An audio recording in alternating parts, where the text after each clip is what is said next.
The political wrangling in the ruling Nepal Communist Party has remained intact as it turned out to be quite a hectic day yesterday. First, it was the scheduled standing committee that was cancelled. The proposed meeting of the chairman didn't materialize, while by evening the Prime Minister had just over an hour-long meeting with the President. The Prime Minister also called a special meeting of the Cabinet where he reportedly asked the ministers to clear their stand. Good morning, I'm Amar Singh Pradhan and these are the headlines of the hour. Prime Minister KP Sharma Oli calls on the ministers to make their stand clear as the political wrangling in the ruling party intensifies.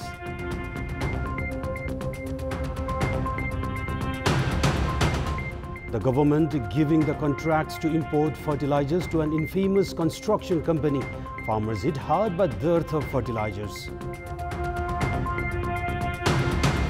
15 people believed dead and 9 are missing on Japan's southern island of Kyushu as devastating rains cause flooding and landslides. And Bayern Munich too good for Bayer Leverkusen in the German Super Cup title clash for the 20th consecutive title.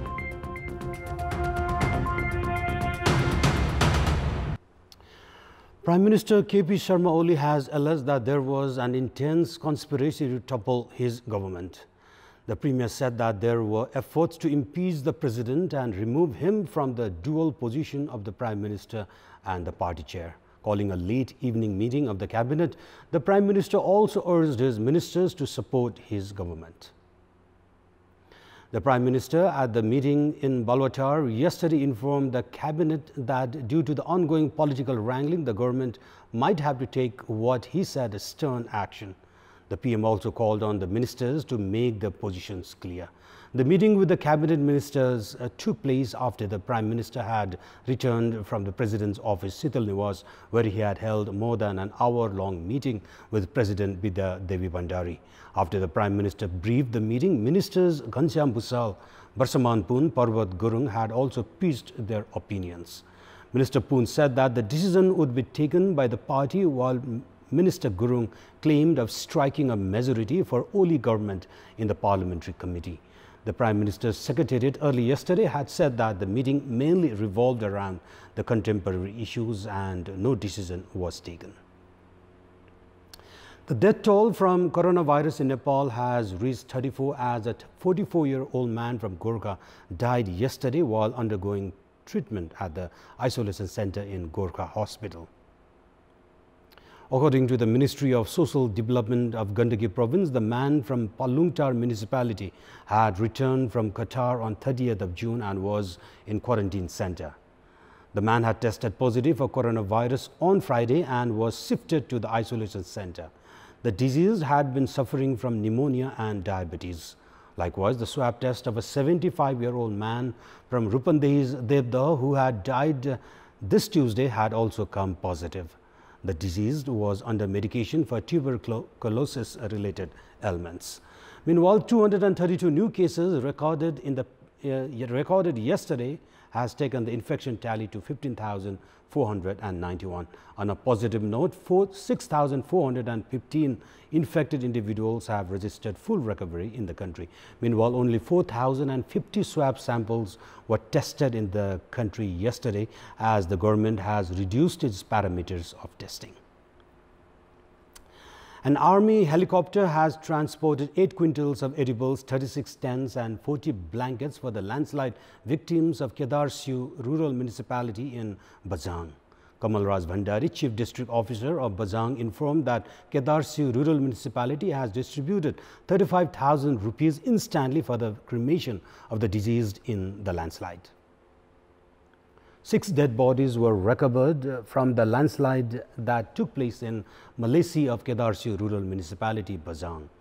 The landslides have displaced some 400 locals of Malaysian villas. The police team and the residents from Bisauni village of neighboring Durgathali rural municipality had reached the site and retrieved 6 dead bodies from the landslide. The landslide had swept away 18 houses on midnight Friday, while 2 other houses were affected. Additional 45 households are at high risk, which has displaced some 400 locals of Malaysia village. Even as the country is midway into the farming season, farmers in the country are facing a dearth of fertilizers. However, the government has been giving the contracts to import fertilizers to an infamous construction contractors. At a time when Sailung Enterprises, a sister organization of Sailung Construction, has not been able to supply 25,000 metric tons of urea fertilizers as per the agreement, the company has been given an additional contract of 30,000 tons of fertilizers. We have more in this report. The agriculture input company had contracted the Sailung Enterprises to supply 25,000 tons of urea fertilizers 2 months ago.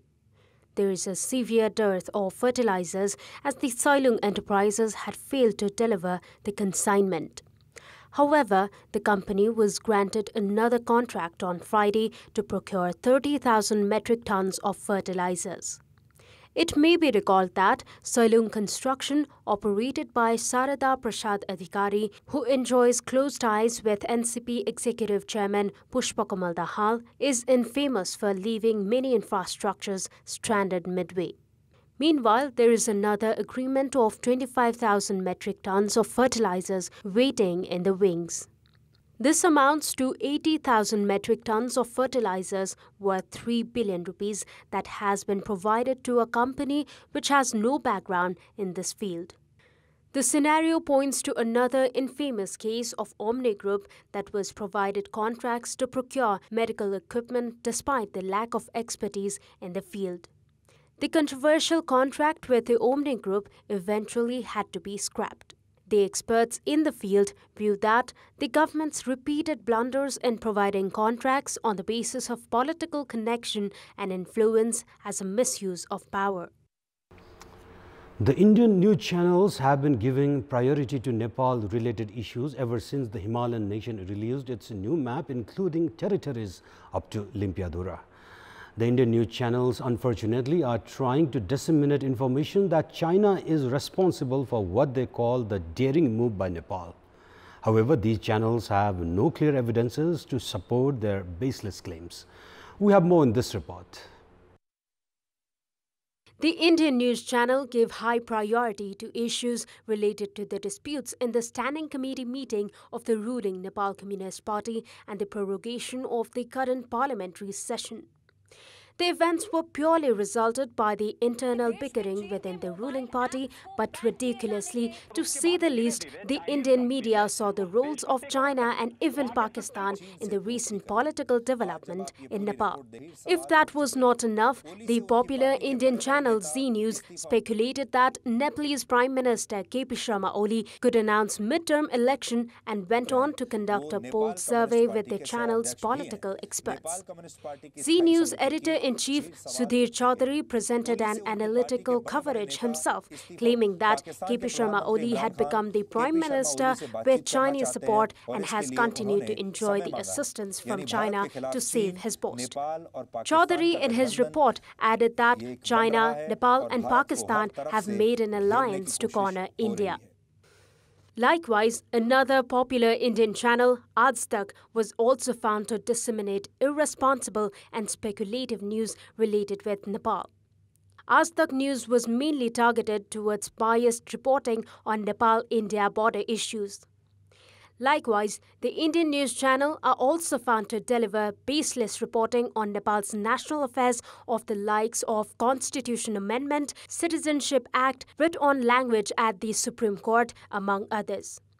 Given this scenario, there is a call on general public to be aware towards what can be called propaganda news delivered by Indian news channels. The drainage of Kathmandu Valley has been tested to be COVID-19 positive. Among the tests carried out in drainage at 4 different places in Kathmandu Valley, 2 were reported to be COVID-19 positive. The Center for Molecular Dynamics, Nepal, conducted a preliminary research of the surveillance of SARS-2 for 14 days to examine the condition of virus in the drainage. The samples were collected from drainage at 4 different places where more than 100 households have been connected.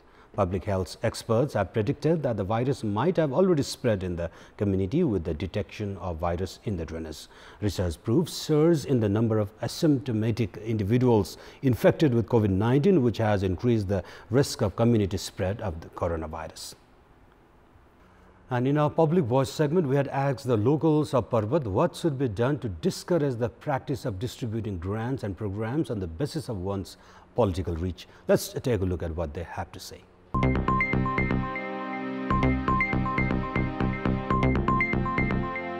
आवश्यकताको चाहिँ सिद्धान्तलाई चाहिँ आधार मानेर चाहिँ व्यवहारमुखी र जनमुखी चाहिँ नीति बनाउनु पर्छ र त्यो नीतिलाई कडा रूपमा चाहिँ कार्यान्वयन गर्ने हो भने यो योजना र ओहरुमा चाहिँ पहुँचको चाहिँ न्यूनीकरण हुँदै चाहिँ यो अन्त्य हुन्छ। नेताले कार्यकर्ता खुसी पार्न र कार्यकर्ताले पनि अर्को दल अर्को पार्टीलाई देखाउनकै लागि मेरो पहुँच छ देखिस मैले योजना पारे भन्नका लागि अहिले चाहिँ यो पहुँचमुखी भएको हो। जति पनि यो परियोजनाहरू योजनाहरू आउने गर्छन् त्यो चाहिँ कुनै पनि राजनीतिमुखी नभइकिन पहुँचमुखी नभइकिन सम्पूर्ण सर्वसाधारणको लागि भइदिएको खण्डमा चाहिँ सबैलाई राम्रो हुने मैले आशा व्यक्त गर्दछु। नातावाद कृपावाद पार्टीवाद लाई त्याग्नुपर्छ। स्थानीय सरकार प्रदेश सरकार र केन्द्रीय सरकार यिनीहरूको एउटा नीतिगत एउटा व्यवस्था हुनुपर्छ। यदि नीतिगत व्यवस्था भयो भने जुनको पहुँचको आधारमा योजनाहरू आउँदैनन्।